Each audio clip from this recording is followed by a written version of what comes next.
So guys, for the first step, you're going to head over to search and type in add or remove programs. Click on it. And then once we're on this, we're going to find Python. We're going to scroll down until you find your Python version. We're now going to uninstall it. So you're going to click on the three dots and then click on uninstall and then click on uninstall again. Python should now be uninstalled.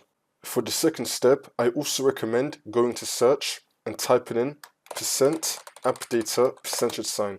Click on it, which will now bring us to here, app data roaming. If you see a Python folder in here, then you just want to delete it.